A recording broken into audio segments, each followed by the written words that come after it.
이 씨가 데려온 작은 댁은 옹구댁의 허락을 얻지 못해 꾸짖골로 들어가지 못했다.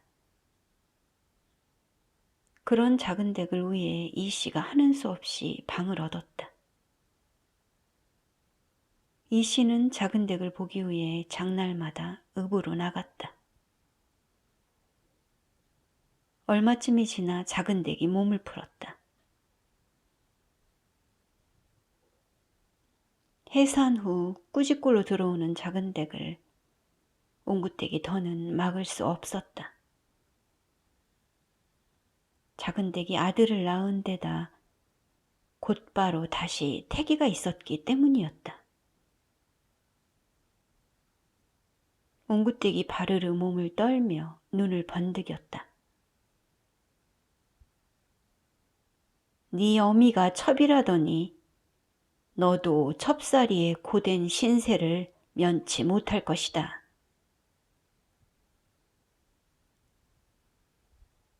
부모와 형제로부터 등을 떠밀려 남자를 따라오기는 했어도 본실이 있는 집에 들어와서 함께 사는 일이 염치 없다는 것쯤은 작은 댁도 알고 있었다. 그러나 당장 먹고 살 길이 묘연했다. 대부분의 여자들은 학교를 다니지 못해 배운 것이 없었다. 설령 배움이 있어 사는 것이 좀 수월하다 할지라도 여자 혼자 아기를 낳아 키울 만한 시절이 아니었다.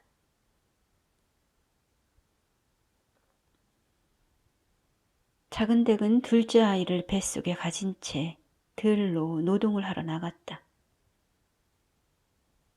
도지로 얻은 땅의 농사를 이 씨와 함께 지었으며 동네에 상리를 하기도 했다.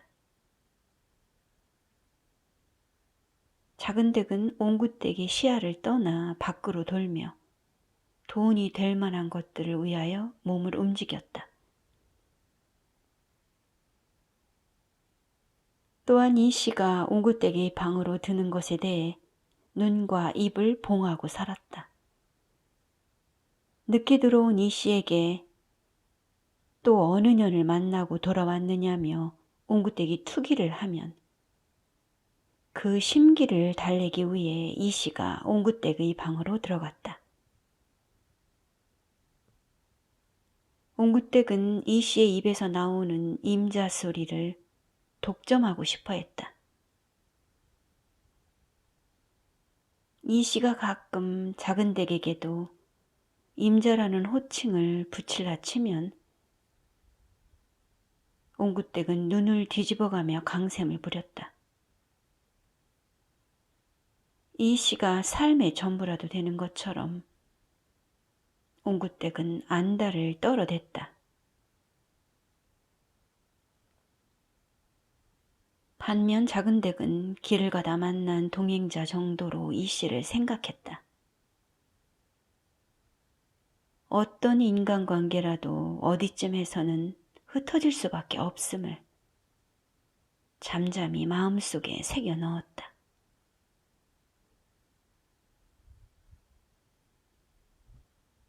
작은 댁이 첫 자식으로 어영을 낳고 연이어 금숙을 낳았다. 그런 후 내쳐 여숙을 낳았다.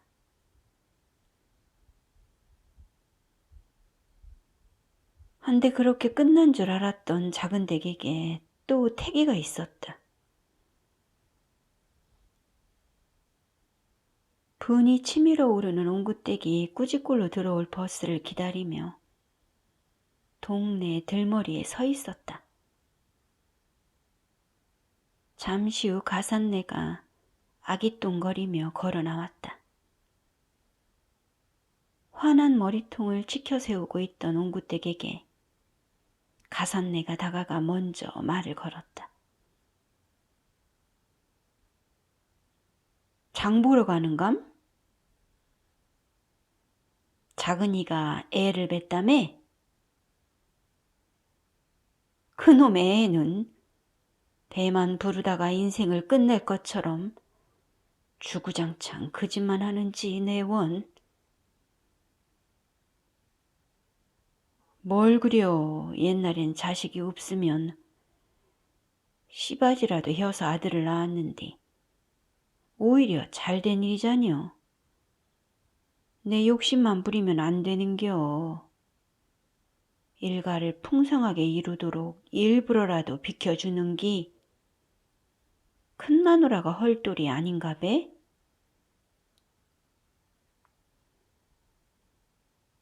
줄줄이 딸만 싸질러 놓았는데 뭐가 잘났다고 비켜주길.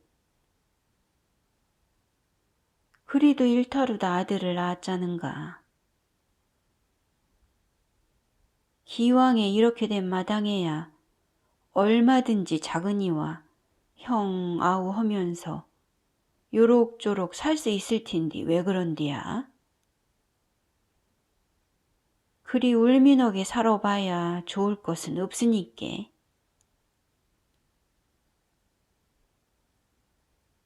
가산내의 말이 옹구댁의 귀에 들어올 턱이 없었다.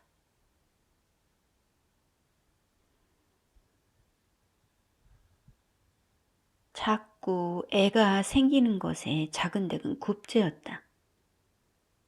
넷째 아이가 막 들어섰을 때 작은댁이 중절을 해보려고 남몰래 비탈진 구릉에서 구를까 별별 생각을 하고 있었다.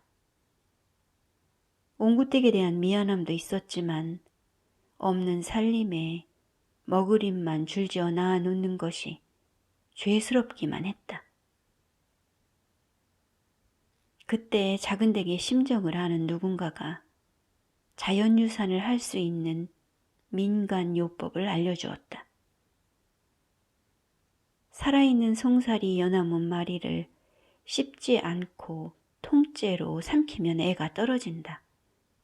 라는 동네 사람의 말을 듣고 작은댁은 마을에서 외떨어진 둔벙으로 송사리를 건지러 갔다. 알약을 삼킨다 생각하고 팔딱거리는 송사리들을 산채로 입안에 넣었다. 비린내가 나는 활물들이 더디고 더디게 작은댁의 목구멍을 타고 넘어갔다.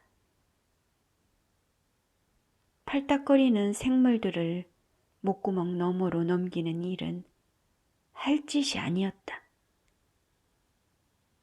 동네의 파파 할멈이 알려준 요법에도 아랑곳 없이 뱃속의 아이는 어마어마한 식욕을 끌어당기며 나날이 커갔다.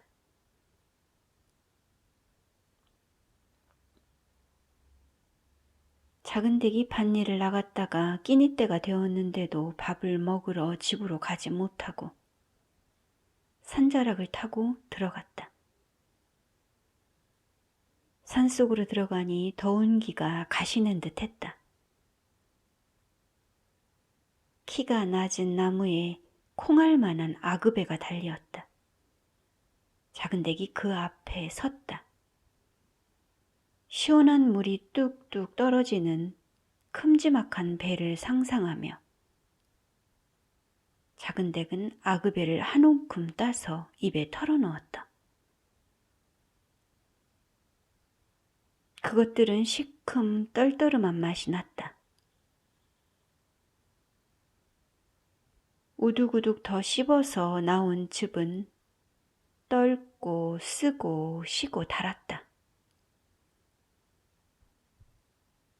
그렇게 가진 맛이 깃든 조그만 알맹이들을 작은댁은 훑고 또 훑어서 입속에 우겨 넣었다.